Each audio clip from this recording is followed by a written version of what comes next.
Flaming sweets and disco-era pasta may be rare sights today, but chefs still crave these nostalgic dishes, keeping their bold flavors alive in modern kitchens. In the 19th century, frozen desserts were the height of culinary sophistication, and none captured the imagination quite like the baked Alaska. This dazzling treat, with its layers of cake and ice cream sealed inside a dramatic meringue shell, was as much a celebration of new technology as it was of indulgence. Though Thomas Jefferson reportedly enjoyed a precursor made with ice cream wrapped in pastry, the dish's most iconic moment came in 1867. That year, Delmonico's, an upscale New York City restaurant, unveiled it in honor of the Alaska Purchase, giving the dessert its chilly name and patriotic flair. Though baked Alaska has drifted from the culinary spotlight in recent decades, it remains a showstopper. The contrast of warm, toasted meringue against the cold, creamy ice cream, and the surprise of it all holding shape thanks to clever insulation, still feels like magic. It's a dessert that delights both the eye and the palate, proving that old-fashioned doesn't have to mean outdated. Renowned French chef Daniel Boulud has taken the dessert to new heights. Literally. For the 5th anniversary of one of his restaurants, he presented a towering 7-foot baked Alaska, torch in hand, igniting the meringue in front of a crowd of cheering diners, cell phones raised. It was a fitting tribute to a dessert built to impress. Clams Casino is a rich, savory appetizer that blends briny shellfish with buttery breadcrumbs and crisp bacon, creating a dish that feels both indulgent and refined. While it still shines in New England, where it's deeply rooted in the local food culture, its popularity has faded elsewhere. Originally named after the Narragansett Pier Casino in Rhode Island, a luxurious seaside resort rather than a gambling hall, Clams Casino was a favorite in the early 20th century, gracing fine dining menus with its elegant simplicity. Today, it's more of a nostalgic specialty, often found in traditional coastal restaurants rather than trendy hotspots. Still, it holds a special place in the hearts of many chefs and diners. Celebrity chef and chop judge Scott Conant has fondly recalled preparing tray after tray of Clams Casino during his early kitchen days, a testament to the dish's lasting appeal and its power to transport through taste and memory. Today, it's hard to imagine a grocery store without a display of bright yellow bananas. Americans consume around 26 pounds per person annually, making bananas a kitchen staple. But in the early 1900s, they were still considered an exotic treat, unfamiliar to many cooks and often reserved for special occasions or experimental recipes. One of the most successful banana-based creations to come out of that era was banana cream pie, with layers of silky pastry cream, fresh banana slices, and a cloud of whipped cream on top. The dessert struck a perfect balance of richness and sweetness without being overwhelming. Though its heyday was generations ago, the pie's charm hasn't faded. Celebrity chef Emeril Lagasse has long celebrated the dessert, making it a signature in his culinary repertoire. His luxurious version first appeared in his 1993 cookbook, New Orleans Cooking, and has remained a fan favorite. Over the years, he's continued to reinvent and refine it, proving that a classic, especially one this creamy and comforting, never really goes out of style. In 1897, to mark Queen Victoria's 60th year on the throne, renowned French chef Auguste Escoffier created a show-stopping dessert to honor her Diamond Jubilee. Cherries Jubilee, as it came to be known, combines fresh cherries, lemon juice, and sugar, which are stewed into a thick syrup. The real spectacle happens next. High-proof alcohol is added, set aflame, and then the flaming mixture is poured over a scoop of vanilla ice cream. This dramatic yet surprisingly simple dessert made a lasting impression, even on one of the world's most powerful monarchs. During the 1950s and 60s, Cherries Jubilee was a popular feature at upscale restaurants, where chefs would mesmerize diners by flambeing the cherries tableside. While it's rarely seen on menus today, it hasn't been entirely forgotten. Some culinary heavyweights still embrace the dish. Wolfgang Puck has his own version, sautéing the cherries in butter and caramelized sugar rather than stewing them. Meanwhile, chef Claire Saffitz, known for her cookbooks and online presence, has made her own modern twist, adding bourbon to evoke the flavors of an old-fashioned cocktail. Cherries Jubilee may be a relic of fine dining's golden age, but it still has fans keeping its flame alive. This is like the perfect thing to entertain guests at a dinner party. It's so much fun to make.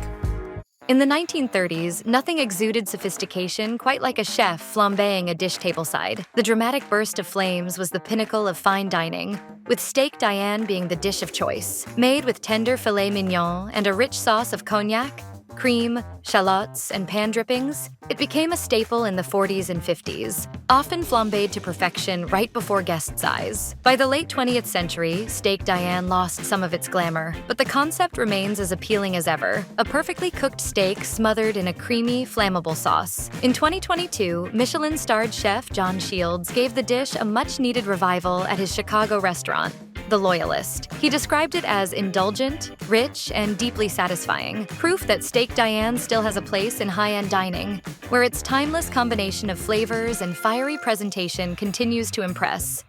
The Waldorf Salad was introduced on March 14, 1893, at the iconic Waldorf Hotel in New York, created by chef Edward Beauchamp and maître d'hôtel Oscar Cherky. Originally, it was a simple combination of apples and celery dressed in mayonnaise. While it became a staple in fine dining and home kitchens through the mid-20th century, its popularity waned as chefs began opting for fresher, lighter ingredients. Despite this, Chef John from Food Wishes praises the salad for its perfect balance of flavors and textures, noting that it remains one of the few fruit salads with a name all its own, an enduring classic that continues to deserve recognition. With a name as traditionally British as beef Wellington, it's no surprise this dish has deep historical roots. Created in 1815 to honor Arthur Wellesley, the Duke of Wellington, following his triumph over Napoleon at the Battle of Waterloo, it's as grand as its origin story. At its core, beef Wellington features a tenderloin or fillet coated in mustard, then wrapped in a rich layer of either foie gras or finely chopped mushrooms with herbs. This is all encased in a buttery puff pastry, resulting in a beautifully golden exterior that gives way to rich, savory layers inside. Though it's long been a staple of English cuisine, beef Wellington had its moment in the American spotlight during the mid-1900s, thanks to Julia Child, who brought it to the masses through her beloved cooking show, The French Chef. Since then, it's become something of a culinary time capsule, beloved but undeniably retro. Yet, this dish is far from forgotten. Chef Gordon Ramsay is a vocal devotee, often calling it one of his favorite meals and even imagining it as part of his final supper. So if you're looking for a dramatic, crowd-pleasing entree, take a cue from Ramsay and bring this iconic classic roaring back to life. Pasta is a timeless comfort food, beloved across ages, cultures, and culinary preferences. And among the many iconic varieties, carbonara stands tall, rich, savory, and wonderfully simple. With its velvety sauce made from eggs, parmesan, and crispy guanciale or bacon, this dish delivers a satisfying blend of creamy texture and salty bite. It's the kind of meal that pleases both unadventurous eaters and foodies alike, proving that elegance doesn't have to be complicated. While its exact roots are debated, some say 19th century Naples, others point to wartime Rome in the 1940s, carbonara's appeal is undeniable. Built from humble ingredients that were readily available during lean times, it blossomed into a worldwide favorite, especially as Italian cuisine took hold in American homes during the 1950s. Today, carbonara may not dominate upscale restaurant menus the way truffle pastas or handmade ravioli do, but it deserves a place among them. Even celebrity chef Rachel Ray keeps it close to home. Her husband requests it every year for his birthday, and honestly, who can blame him? It's pasta at its most crave-worthy. Oh, that smells so good. Like every ingredient in this is my favorite ingredient. At first glance, the idea of mixing raw beef with raw egg might raise eyebrows, but steak tartare has long been a symbol of French culinary finesse. Originating in the late 1800s, this dish blends finely chopped raw beef with egg yolk, mustard, capers, and herbs, creating a bold, briny flavor profile that chefs have admired for generations. It crossed the Atlantic and found popularity in mid-century America, riding the wave of enthusiasm for French cuisine. Over time, though, its presence on menus diminished, partly due to rising concerns about food safety. Incidents like the 1993 Jack in the Box E. coli outbreak heightened public caution, reshaping food regulations and nudging raw dishes like tartare out of the spotlight. More than 150 people have become ill after eating tainted hamburger meat at Jack in the Box restaurants in Idaho and Washington state. One child has died. With high-quality ingredients, steak tartare still exudes the elegance it had over a century ago, something Alton Brown himself highlighted on his website. Steak tartare is hands down my favorite dish of all time. He reassures critics that with careful handling, raw meat can be safely enjoyed.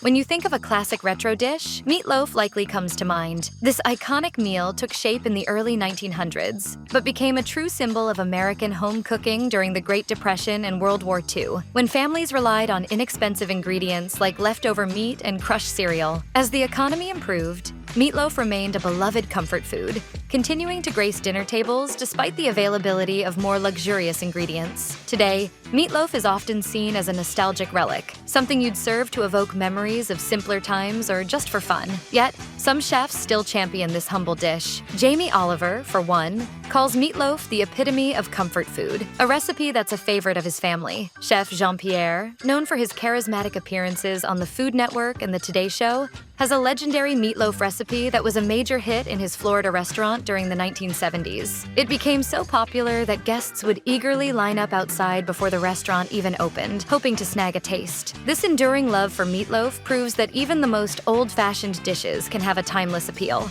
Friends, you gotta make this. I promise you, you're gonna love it.